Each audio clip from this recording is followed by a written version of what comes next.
so I have to share a funny story with you. Actually, it's really good. I'm with a comfort advisor, and he's in a customer's home. And I hear him say this to the homeowner. Now, this is a home that doesn't have a humidifier. He said, "Hey folks, I just have to tell you that all the homes in Chicago that I'm in that have really nice hardwood floors like this and beautiful woodwork have an AprilAire humidifier on their furnace, and you don't. Did somebody tell you not to buy one?" Well, you should have seen the look on that customer's face. They're like, "Well, no, what are those?" This guy sells a humidifier almost every single time by pointing that out and asking if somebody told the homeowner not to get one. I'll tell you, I've done surveys with hundreds of contractors, and I've asked them, "You guys, what is the number one reason why your customers don't have a humidifier, an air cleaner, a dehumidifier, a Wi-Fi thermostat?" The number one reason they don't have one. And every one of them knows the answer. You know what that answer is? Because we didn't tell them about it. Guys, how hard is it? If we just tell homeowners about it, we're going to increase our close rate by 50%. Anyway, I digress. Let's talk a little bit about the AprilAire humidifier lineup. If you look at humidifiers, they really break into two categories. There's two ways to put moisture into somebody's home. You can trickle water over a water panel. You're all familiar with the AprilAire pad, and you can blow some hot air through it and you turn it into vapor and it humidifies their home. The other way is to take water and boil it. Now that would be a steam humidifier, and we'll get into that at the end. Now, when you get into the humidifier, the evaporative humidifier, if you will, that pad evaporates water, there's literally two ways to do that. You can simply take the HVAC furnace and blow hot air through that water panel and you humidify the air, or you can put a fan in the humidifier and have it pull air through and do it. So let's start with our entry-level piece. Now this is our small bypass unit, the AprilAire Model 500. The small bypass unit is preferred to be used with all blower type systems for all furnaces and heat pumps. You can put it on the supply or the return. It's very, very versatile. Uses the water panel number 10, does about 12 gallons a day, and the Model 500 includes our digital automatic humidistat control. There also is a version that has the manual control, and we'll talk about that later. This is a product to do in a small application, maybe a 1,500 square foot home, nothing really much bigger than that. Now, the next model is our large bypass. Now, that's the Model 600. Now, this is preferred with blower control, if you will, and on all furnaces and all heat pumps. We do recommend that you plumb these to hot water to aid and give you a little bit of boost in evaporation capacity. Now, this one is 17 gallons a day. This is our large bypass. On a tight house, you're good on about a 3,000 square foot tight house. Now, this uses comes with the digital control. There's also an M version, which is the manual control, and this one comes with the AprilAire Model 35 water panel. Now our Model 400, now this thing is really cool. This is a very unique and interesting product. The process of humidification, as we talked about earlier, is you run a bunch of water into a water panel, you evaporate a little bit of it, but I'll be honest with you, about 75% of that water goes right down the drain. Ew, a lot of people don't like that because it can add up. Now, the Model 400 is our water saver unit. This product uses all the water that goes into it. Now, I can get into the technology of it. It just uses a little series of floats in a tray at the bottom, so when the water trickles down, it fills up the tray, which turns off the solenoid, and then it absorbs that water back up and it humidifies it into the house. This is a pretty cool product. Again, same capacity, 17 gallons a day. Now this one you have to run on a heat coil because we need that heat to heat up that water so we can evaporate it. Uses the water panels that come with this unit are 2 water panels in one box. Nice piece, great capacity. Again, can do the same as our large bypass unit. Now this is a neat animal right here. This is the Model 700. This is our fan-assisted humidifier.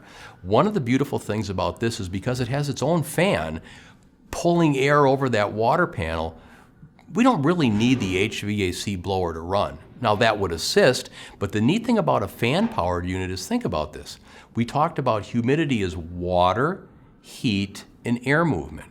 Well, if I run hot water to it and turn the fan on, I've got hot, water, and fan. I can literally humidify to a degree on a fan call. This is a really cool piece. This uses our water panel number 35. This one you actually run to 120. It's a large capacity piece. This is a great unit. Now we kind of recommend this one for variable speed air handlers. You guys have been putting a lot of variable speed in, and you know they run a little bit slower than everything else. You know, one of the benefits is the fan's not going crazy and blowing all the time. But when you slow the fan down, you also slow the ability to evaporate water down. So this is a great piece that we recommend that this goes on all variable speed air handlers. Comes with a number 35 water panel, great piece, everything in the box. Comes with a digital automatic humidistat, and there also is an M version, which is the manual control. Now, we talked about the other type of category. Now that would be steam. Now this is cool. Steam is really, steam can produce huge volumes of humidification by simply boiling the water. Now this you'd use for a large home, or you'd use this for a system that had a low run time, or for a heat pump application, or where there's a possibility the humidifier could freeze, which would be a bad thing, or where you can't mount it on a duct. So what steam does is really simple. By changing the voltage and the amperage of what we put into that water, there's two little electrodes in a tank of water, we change how much capacity we get. The cool thing about AprilAire steam humidifiers, you guys, is one unit does 6 different capacities. I mean, we can go anywhere from 12 gallons or 11.5 gallons a day up to 34.5 gallons a day by simply changing the voltage. That's a great piece because a contractor now has 6 choices. They have 6 choices with one unit. So we looked at that sizing chart. I don't know if you looked at this thing, but it's pretty much everything. I mean, we're great out to a 5,000 square foot home. You have a big house, you want somebody who wants a lot of humidity, you have somebody who tends to leave the windows open or leave the damper on the fireplace open, this is the one to go with. So if we look at it, we can get technical here for a second, but these use a little bit more energy. And we can do the math equation to tell you how much more energy used. It's not nearly as much as people think, but this is a lot of capacity. Do you know this unit running in 24 hours can put 288 pounds of steam into somebody's house? This thing is a lifesaver. If you've ever ran into a situation, and as contractors you know this, you're a little bit timid, well, is this evaporative thing gonna keep up? Or have you ever had a customer say it's not and you wanted to put another one on their house? Have you ever walked away from a job that was just so big, you're like, there's no way that an evaporative, this is the answer, the steam unit. So let's look at it a little bit. It's all commercial grade cabinet, very space efficient cabinet. It uses electrode canister technology, super easy to use operational lights. And if you look at it, there's basically a tank of water. It's a sealed plastic tank that's got 2 electrodes in there. Easy maintenance, there's no cleaning. You change the canister once a year, which is revenue for a contractor, but the homeowner also gets a brand new unit every year by simply changing out the canister. So how does this thing work? Well, it's pretty easy. There's 2 electrodes and a tank of water. If we have water in the bottom there and we put electricity on one side, it's going to jump over to the other side, and as the electricity goes through the water, it heats the water and it boils the water. Now the beautiful thing about these steam-powered humidifiers is they like water that has lots of stuff in it. As a matter of fact, the more stuff, if you will, calcium, magnesium, all the junk in the water, that's good because water doesn't conduct electricity. Believe it or not. If you took deionized water or pure distilled water or the cleanest water on the planet and you filled up your bathtub and you stood in there and you dropped a hairdryer in plugged in, nothing would happen to you. Go ahead, try it. Well, no, don't try that. That would be bad. The stuff in the water is what conducts the electricity. The more minerals, the more sediment, the more sodium causes resistance of the electricity going to the water, and man, it just boils that water and boom, steam comes out there. So the beautiful thing about a steam humidifier, don't filter the water. Just take tap water and run it in there. A lot of guys ask this question, well, what if they have a water softener? That's good. Soft water would be bad because there's not a lot of minerals in soft water, but softened water, Yay, because you're dumping salt into your tank and that's putting that into the water, which just helps the unit work better. So these are really fantastic products and they work with pretty much, and our units are designed to operate anywhere from 125 to 1250 microsiemens. It's 3 to 36 grains of hardness, which is pretty much all the water in this country. As a matter of fact, we even make a model that has a low conductivity canister for people whose water is really super clean. Now, as far as the electronics, it's a no-brainer. You basically open the side of this thing, you connect your 120, your 208, or your 240, because those are your three choices.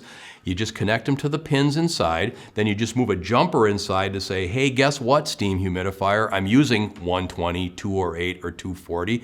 3, there's a little dip switch on the bottom, and you just say, hey, I'm using 11.5 amps or 16 amps. You choose, but remember, when you do that, you literally double the capacity. And then you just mount your control, your AprilAire humidistat, to where it says humidistat. And if you're running a fan pack without ductwork, it's simple. This is about a 10-minute operation. It literally takes less time than putting in an evaporative humidifier. So all the lights are on the front side, super easy. They tell you what's going on, when it's filling, when it's flushing. And we have one light that's a bad light. When there's a red light flashing, it says, hey, this canister is going to die pretty soon. Maybe better start thinking about changing this thing. And then guess what? At some point, it's going to go red. Unit shuts down, the canister is all full of stuff, throw it away, start again. Really simple. Now, as far as operation and installation, the beautiful thing about steam is it doesn't need to be near the furnace. You guys, it can be anywhere in the house that you can connect it into the ductwork. There's a little tube that you insert into the ductwork where the steam goes in through the airflow of the system. Returner supply, doesn't really make that much difference, but if you want, you can hang it right there on the plenum and you just take a little elbow and you can see by the display here, the diagram here, you put it right into the plenum and away you go. You could put this 25 feet away. Now we give you 6 feet of hose. If you need to go further, you cut the hose in half, you take about 15 feet of copper, you insulate the copper pipe, you put the insertion tube on the end and you stick it in the ductwork. It's really simple. And here's an example of using elbows to actually change the orientation of the steam hose and put it into the ductwork. Here's a couple more examples. So a little bit about steam. You have to be conscious of one thing. Remember, we're talking a lot of humidity. You guys probably aren't used to putting this much humidity in a house. So when you put humidity into the ductwork, it takes a little bit of distance before that steam is absorbed into the air in the ductwork and it doesn't turn back into water, because that would be bad. So ductwork is typically cold. In the wintertime, it's typically, I don't know, maybe 70, 80 degrees. Well, steam is 220 degrees. So if 220 degree steam smacks up against a piece of ductwork that's 70, it's going to condense on the ductwork, and that would be bad. So we do have absorption distances. And here's a perfect example. I'm going to give you probably the most universal scenario in America. Homeowner wants 70 degrees and 45% RH. Woohoo! Okay, we can do that. And they're typically running a furnace that's running at a very slow speed. I don't know, 200 or 300 feet per minute. That's a variable speed furnace, barely running, which is what we tell homeowners to do. So if the air's moving really slow and I'm putting steam into that duct, how far does that air have to move before it's absorbed into the air and it's not going to turn back into water? Well, in this scenario you're looking here, it's 22 inches. Guys, it's about this much.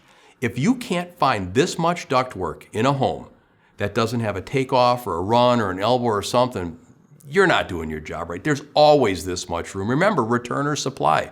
So I'm trying to demystify a lot of things as to why a guy won't put a steam humidifier in there, because somebody did it wrong sometime and said, oh yeah, they're terrible. No, they're not. It's really simple to put these things in. Now, here's a neat product. This is cool. A number of homes in America don't have any ductwork. You got a guy with a nice log cabin, or you have somebody that uses hydronic heat or baseboard heat, or they might even have a couple of window rattlers to air condition their house. My parents don't have any ductwork in their house. How would you possibly put a humidifier in their house? Well, you know what? It's really simple. All we do is we supplement the HVAC blower with our own fan. This is a really cool piece. It comes with a fan pack right in the box. You can put this anywhere in the house as long as you keep it a couple of feet from the ceiling, run the steam up into the in back of it, and it actually blows the steam into the house itself. It has the same capacity as using the ductwork. If you look at it, it's pretty cool technology. So we're looking at a cutaway of the fan pack here. And if you look at the fan pack, it's nothing but a steam dispersion bracket, which you see is called the stainless steel dispersion bracket right in there. It's powder coated, it's all stainless steel inside. It's all shielded, it's real super quiet. And what this does is it pulls air in one side, the dry air, runs it over the steam dispersion bracket, the steam block we call it, and it blows that air back into the house. It's 24 volts, it's powered right off the steam unit, it's set to cut right between a couple of studs in the wall, it doesn't stick out the backside. This is awesome. And AprilAire packages this in a box. It's called the 865 Steam Package. Everything you need for ductless installation is right here. So AprilAire also has all sorts of guides. You know, if you're not sure which piece to put in, just use our sizing guide. We can tell you the type of equipment, the region in the United States, and we'll always tell you what your best choice is and what your secondary choice is. It's really simple. Guys, we've been doing this for a really long time. So not only do we make the right products, we can even tell you which one to put in based on the equipment in the house. Remember, we talked earlier, the number one reason people do not have IAQ accessories in their home is because we didn't tell them about it. Let's just tell them about it and double our sales.